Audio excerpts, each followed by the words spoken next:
Okay, so I wanted to get back to something from the religious angle, because again, I'm always happy to rag on religion when I can.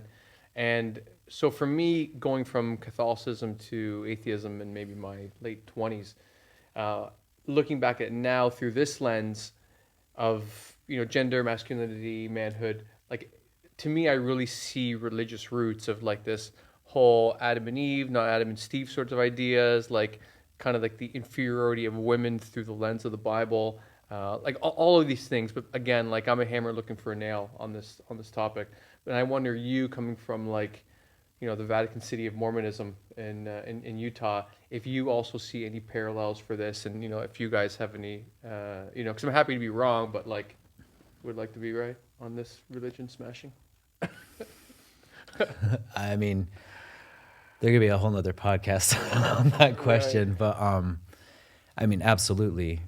From the biblical sense, the Adam and Eve, all the way down to the kind of tangents that Mormons, have gone on. I mean, if you know a little bit about Mormon history, he essentially started as a polygamist community, right? So the gender roles were very, how to say it, kindly, but I was really up until 150 years ago, polygamy was widely practiced. So if you think about, the man is, the provider essentially, and the seed to many women to replenish the earth, right? So women were their whole job was to have children and have as many of them as possible.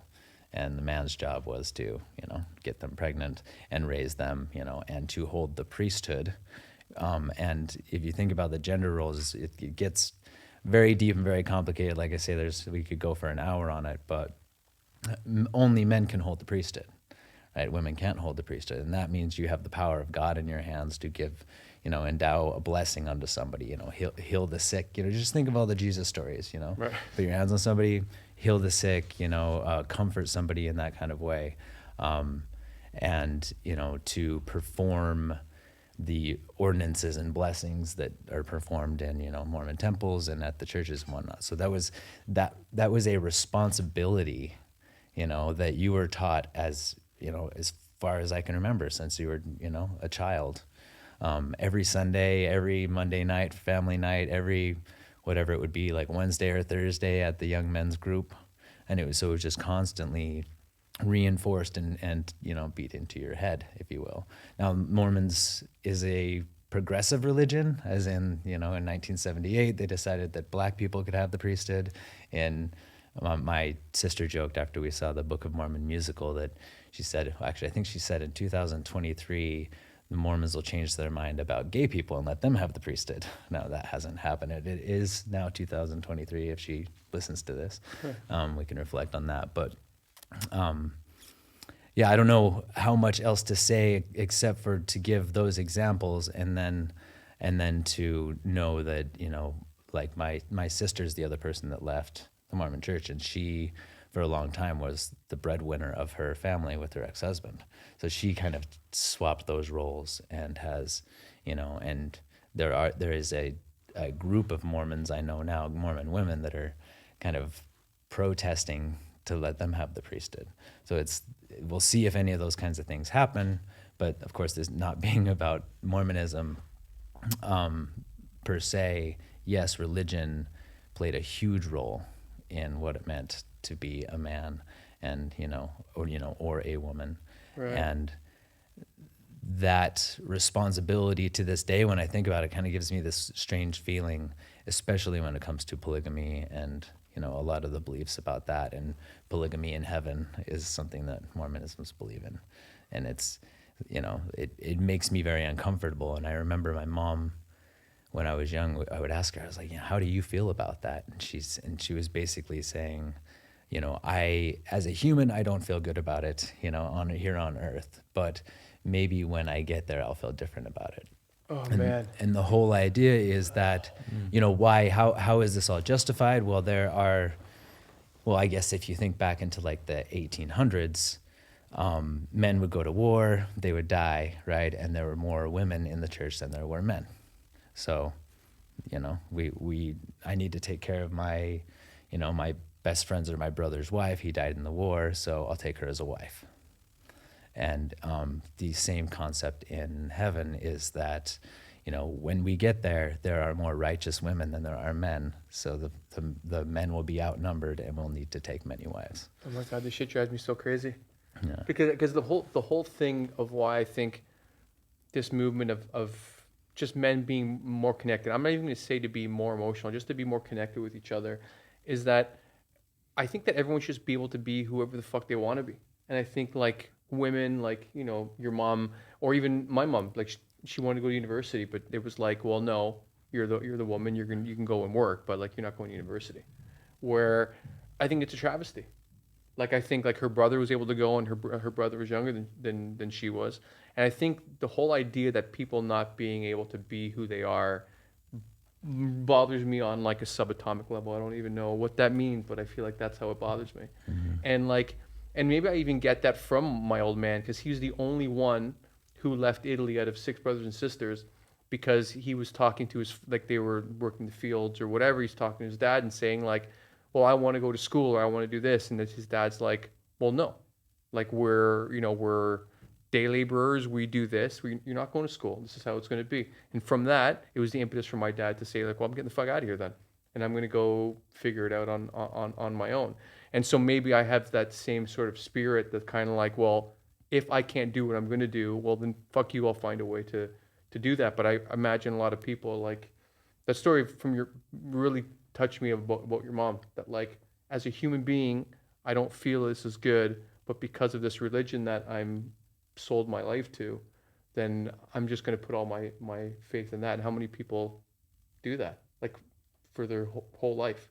Mm-hmm. Ugh, Yeah. it drives me nuts. And I mean, it's all faith based, right? That if that is God's plan, then I will feel better about it when I'm with God, Right. you know, or in whatever it being. So yeah, just this faith based, just believe blindly, you know, when you don't understand because you are merely a human and we don't have the capacity to understand, Right. you know, God or the whole plan.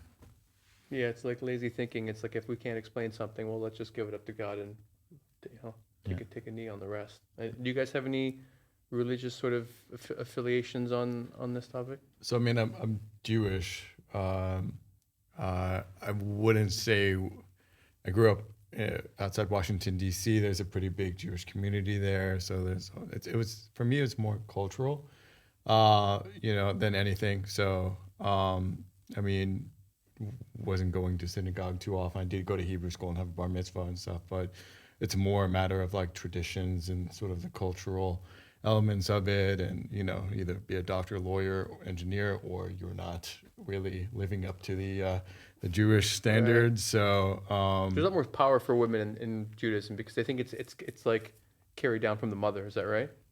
yeah, I mean, so technically, yeah, if you're half and half, unless your mother is Jewish, you're not Jewish. Right. So It's a big difference. so my mom actually teaches in Hebrew school, like preschool, but in a Hebrew school.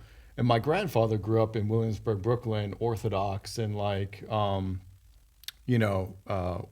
guess my mom then grew up in a more Jewish home. For me, I mean, like, because we're Jewish, you're a Christian, okay, fine. We're different religions. Maybe someone is Muslim, Buddhist. Nobody knows who's right. Actually, it doesn't really matter, in my opinion. So I think that like there are a lot of good things that can come from religion. I have many friends who are more religious, and they have it has served as a good structure for them. I think in Judaism, like there's a big emphasis on education, so and on sort of open-mindedness. And there, I mean, I actually did work with many ultra-Orthodox and Hasidic Jews.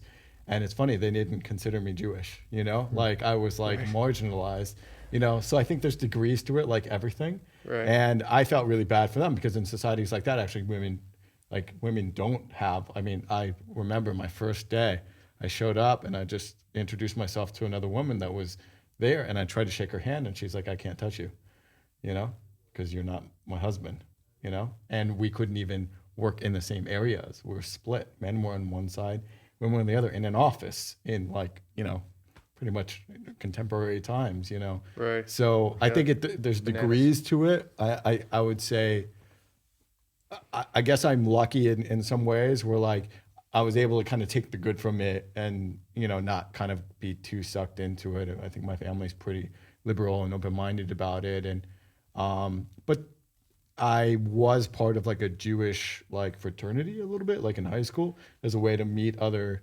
guys because I ended up moving and was in a new school, and still many of them are like my friends to this day. Because I do think like, and maybe you can say the same about Mormonism, like there's just certain things that like you kind of get, like culturally.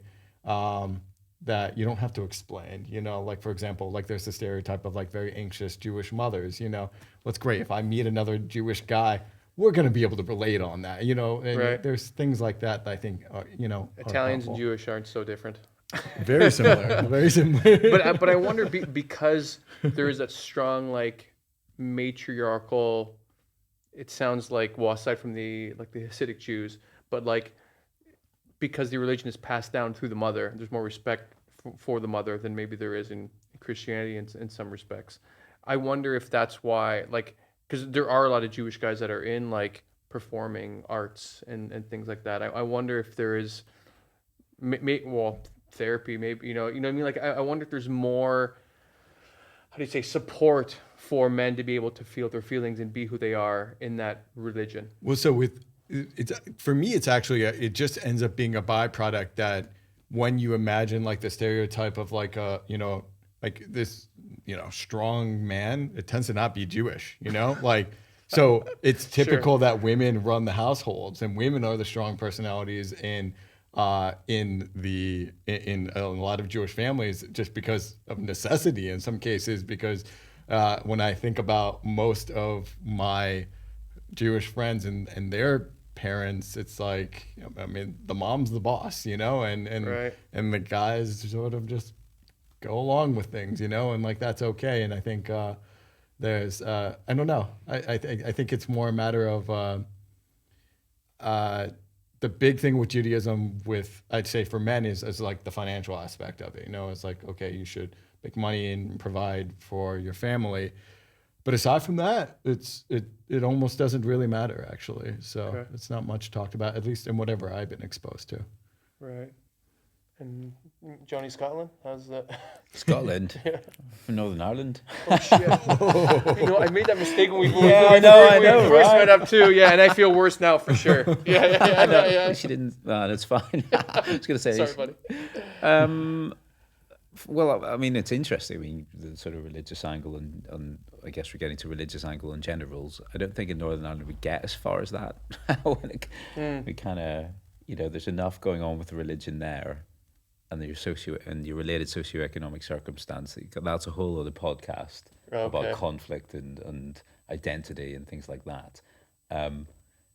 Is there an underlying sort of gender role as that comes out from that? Maybe it's just so baked in that like I don't know. We live in a kind of a Christian Western world here that kind of like fish not knowing what water is. I don't know. I think it's more ingrained into society there. Perhaps I'm just reflecting on sort of friends and families that I've sort of seen that might be religious. I don't think it comes out as strongly as it would in, say, the examples you guys talked about. But I'm very much looking at it through a Northern Irish lens where, you think of religion over there, you think of sort of identity politics, conflict, et cetera, rather than the sort of more nuanced elements of within that. Right. Yeah, and maybe it's a little bit different depending on the government or the country you're from as well. And maybe religion is just a byproduct because now in 2023 in Canada, for example, like religion doesn't make that much of a difference unless you come from a super religious household. Like if you're in a very strict Muslim household or maybe a Hasidic Jews in Toronto, the idea is similar, but maybe it's more like you're a product of your environment now, whereas like Spain, Italy are a lot more machismo, like than you would say Canada, for example. So All right, maybe I'm not very right on that. Well, but then that brings up the question, like, what is it like then in Northern Ireland in terms of like maybe the cultural differences? So if it's not religious, how is that impacting manhood in Northern Ireland? So I'm just not aware of that. It's a yeah, go on. It's a good question. I don't necessarily have a kind of a nuanced answer there. I think there are elements I sort of feel are slightly. I think Northern Ireland is perhaps a bit more traditional as a culture than certainly amongst the older generation than say the UK, mainland, England, Scotland, and Wales, for example. I think religion has had much more of a lasting impact there in terms of shaping sort of social norms. And it kind of continues because it is quite core to people's identity still. Um, Even indirectly, you can say you're not religious, but then, you might, through going to a Catholic or a Protestant school, support one football team or another, if you know what I mean. And then that will then shape your views and so on. So there's a kind of a sort of underlying foundation of it, which hasn't really been unpicked, shall we say, even if the act of practicing active religion is on the way in, if you know what I mean. I think it's just become so ingrained with identity. In terms of going back to sort of your question on gender, I think in the younger generations, I think with the dawn of internet, mobile phones, and comms as they are, and social media and so on, I think the younger generation are definitely much more what's the word? Open to things, broad spectrum, so on. I think if you go back, sort of parents' generation, my parents' generation, and beyond, there's definitely a kind of much more straightened sort of view of the world as well. My grandparents' generation would have been very, very religious, very confirmationalist, and that's where I think you would definitely get a distinction between these much more traditional gender roles, where the guy goes out and has his own business or job or whatever, and the woman stays at home, for example, in that sort of traditional family unit of that time. Large families, it's a classic one as well. Yeah, because I think of it even from like a female perspective. Because I went to church every Sunday till I was 18, basically until I could not go. I went, and I just imagine from the female perspective growing up, and like every Sunday, a man is talking to you. He's essentially mansplaining God and the whole world to you, and then God is a man.